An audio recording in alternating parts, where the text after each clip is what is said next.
So we will have the reading of a poem called Community Means Strength by Starhawk. We are all longing to go to homes, to some place we have never been, a place half remembered and half envisioned, we can only catch glimpses of from time to time. Community. Somewhere there are people to whom we can speak with passion without having the words catch in our throats. Somewhere a circle of hands will open to receive us. Eyes will light up as we enter. Voices will celebrate with us whenever we come into our own power. Community means strength that joins our strength to do the work that needs to be done. Arms to hold us when we falter. A circle of healing, a circle of friends, someplace where we can be free.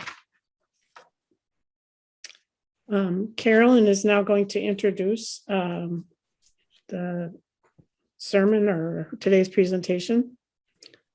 Thank you, Sarah. I'm struck by the last couple lines of Starhawk's poem, Community Means Strength, that joins our strength to do the work that needs to be done. Arms to hold us when we falter, a circle of healing, a circle of friends, someplace where we can be free. When I first came to St. Croix UU Fellowship, I was struck by the name or the word fellowship, because my experience has been in churches. And in the United Methodist tradition, we talk really only about churches. But what I realized is that fellowship means so much more to us than church.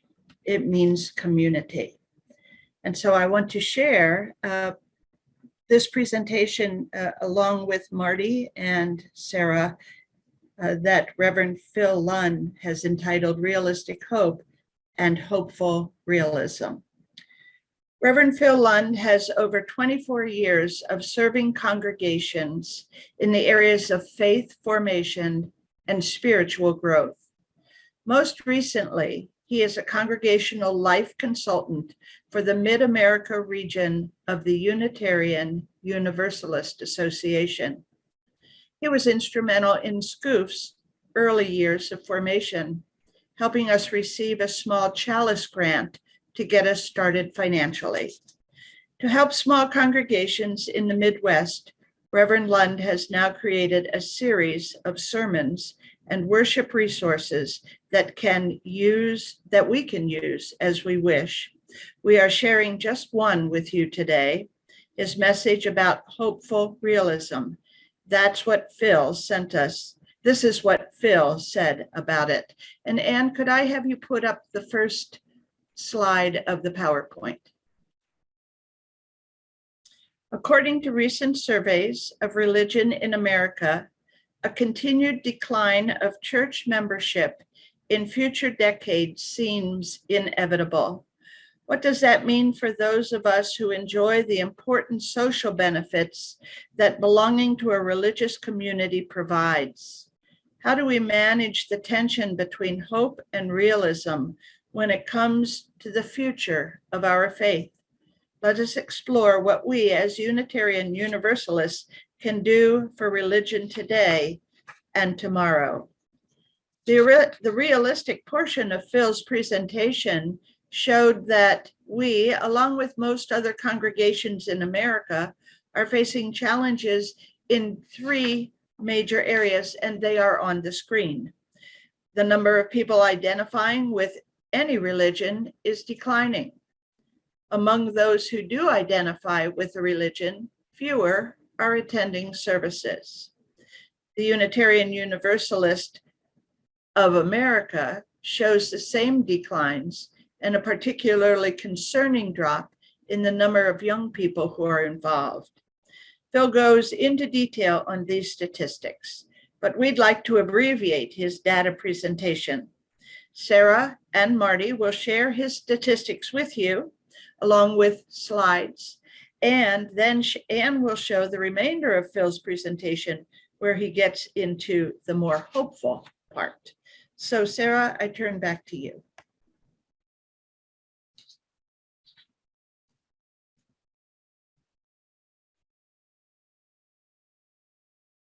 Sarah, you're muted.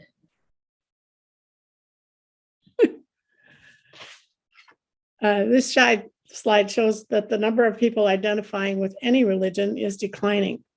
According to the Gallup polls on religion in American life, 47% of Americans belong to a church, synagogue, or mosque, down more than 20% in the last 20 years. And you can see we started at 73, or it was up to 76 in 1945%. More and more people are identifying as spiritual, but quote, not religious or none. Next slide, please.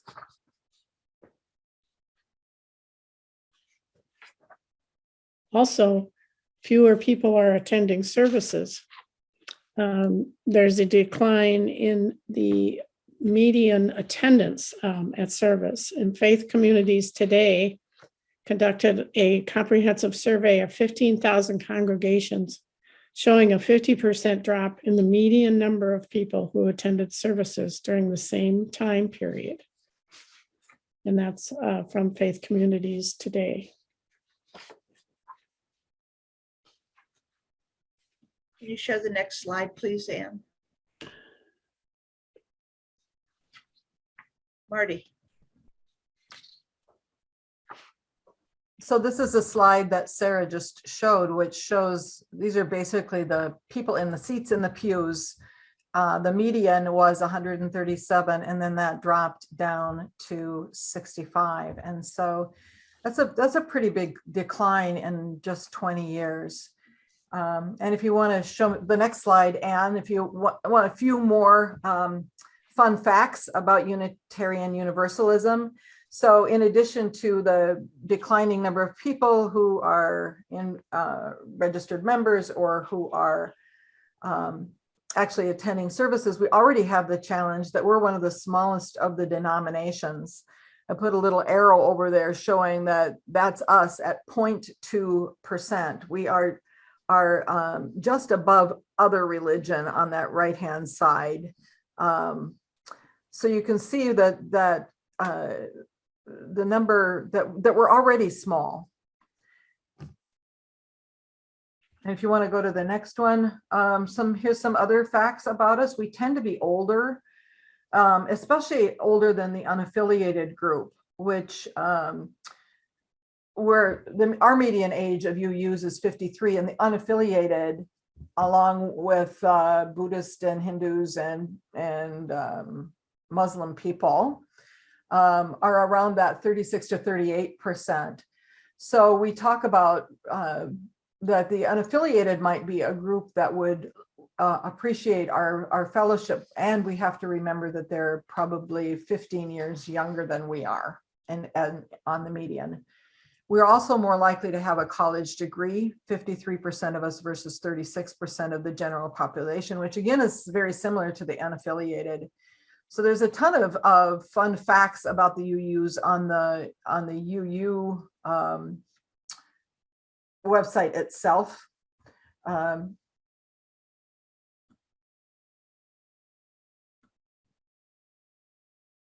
So you can go to the next slide. So these are the information just from the Unitarian Universalist congregations, that we're experiencing the same declines. And these are the facts. The reason that we wanted to abbreviate Phil's thing for you, because this was impossible. So between the years of 2000 and 2020, 24 congregations closed their doors. And you can see the actual numbers of congregations that we have. That 0.2% reflects about 1,000 congregations across the US. The overall membership declined by 1.6%, which you can see is about 2,500 people.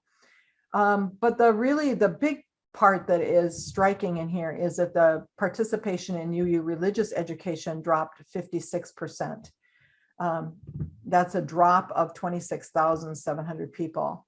And so we are experiencing the same declines as other denominations. You can go to the next slide. And now Carolyn will share some of the hopeful part of this presentation. The truth is there is hope. Not all congregations in America decline.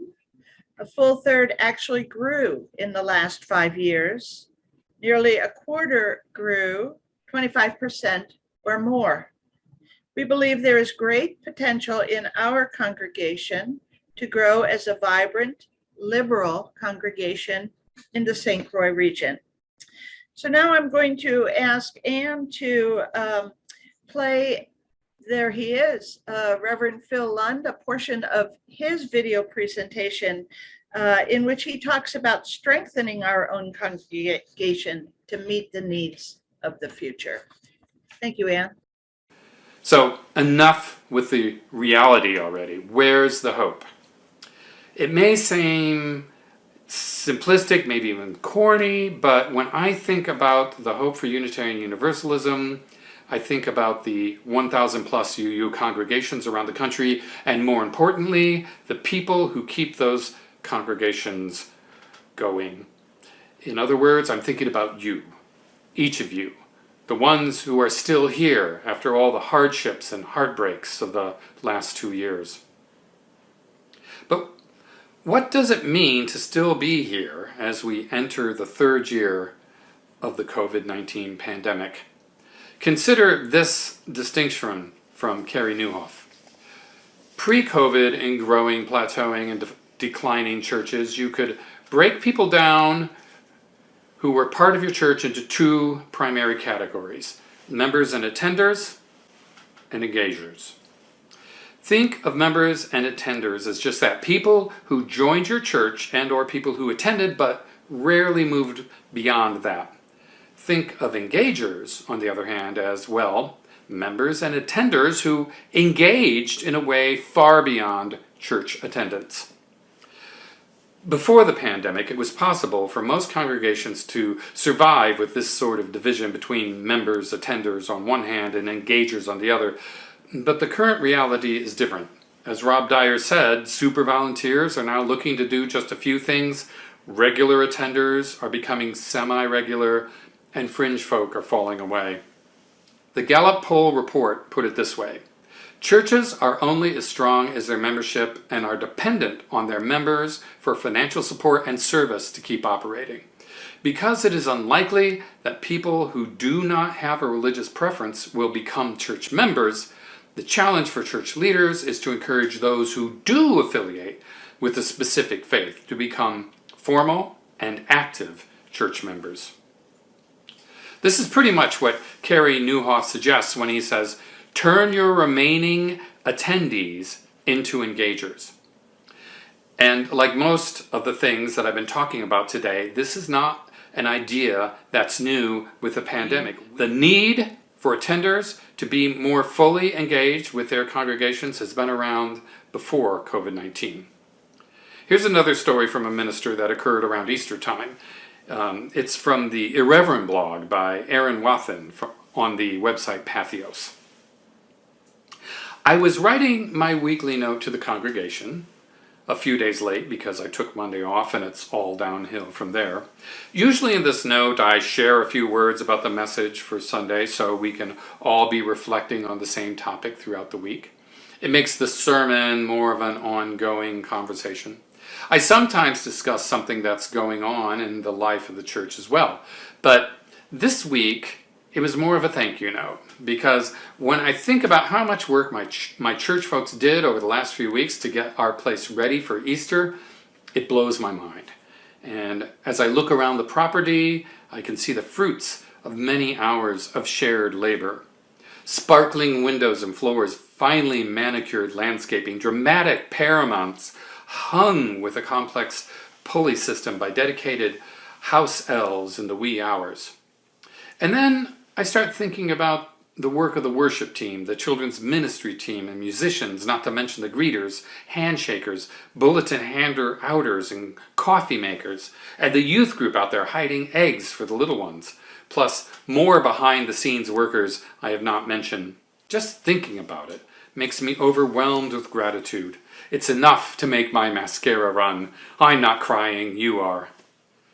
In writing this note to my people, I wrote that it takes a whole village of volunteers to make all of this happen. But then I found myself hitting the backspace button because volunteer is not quite the right word for what our people do at church. I know I'm not the only one who cringes when someone sees me without kids in tow and asks if my husband is babysitting. Well, no.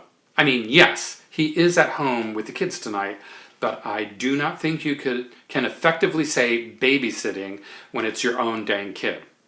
I'd say we could just call that parenting. I feel the same way when people talk about volunteering at church. And yes, I know it's just a word, but it's the wrong word for a lot of reasons. To volunteer means that you are an outside resource stepping in to help an organization in need. Volunteering is what you do when we pick up trash at the park, or build a house with Habitat, or help sort food at the local food pantry. Volunteering is what I do at my kids' school on Fridays. In other words, it's what you do at a place that is important to you, but not at a place that belongs to you. And I guess that is the important distinction for me. You cannot volunteer at your own church in the same way you cannot babysit your own kid, because the church belongs to you in the same way your family does. It's your own place, your own people. So of course you help take care of it. Of course you do yard work and make coffee and teach the kids and sing in the choir and whatever else it is you do for the home and the people that you love. It's your own place, your own people, so of course you help take care of it. This was true in 2017 when Aaron Wathen wrote those words, and it's 10, 20, 100 times truer in 2022. The hope for our congregations lies in all of us doing what needs to be done to make sure our spiritual homes are here for the people that we love. And in doing so, we're making sure that our congregations are here for the people in our communities who are still seeking a spiritual home, people who share our common values of believing in the worthiness of every person, showing compassion and fairness, accepting others for who they are, growing through a personal search for truth, leading with democratic spirit, working for justice, understanding that everything is interconnected, and building a diverse, multicultural, beloved community. If our congregations have any hope of surviving, this is it. Even the Wall Street Journal acknowledges that a tighter congregation of devoted members will be stronger in the long run. Now is the time to heed the advice of Carey Nieuwhof, who asks us to focus on the people who stayed, not the people who left, and embrace our new church. To close, I'd like to offer this reading from Starhawk called Community Builds Strength. It sums up perfectly why it's so important for each of us to embrace our congregations and do what needs to be done to make sure our spiritual homes are here for the people that we love. We are all longing to go home to some place we have never been, a place half remembered and half envisioned.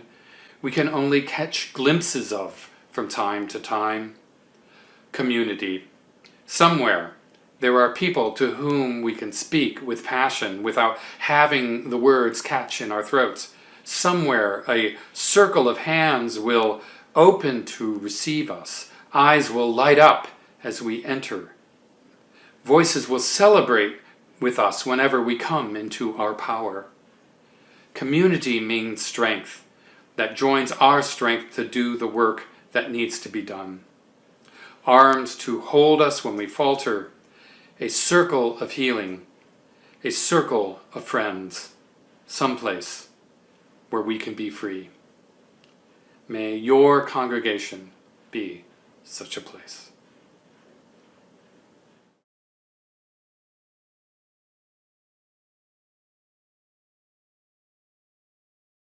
We laugh, we cry, we live, we die, we dance, we sing our song. We need to feel there's something here to which we can belong. the freedom just to have some time alone. But most of all, we need close friends we call our very own. And we believe in life and in the strength of love. Yes, we have found a need to be together. We have our hearts to give. We have our thoughts to receive. And we believe that sharing is an answer. We seek an honest answer to the questions of this life. We seek to put an end to all the waste of human strife. We search for truth, equality, and healthy peace of mind. And then we come together here to talk of what we find. And we believe in life and in the strength of love. Yes, we have found a need to be together. We have our hearts to give. We have our thoughts to receive. And we believe that learning is an answer. Yes, we believe in life and in the strength of love. Yes, we have found a need to be together. And in our search for peace, maybe we'll finally see, even to question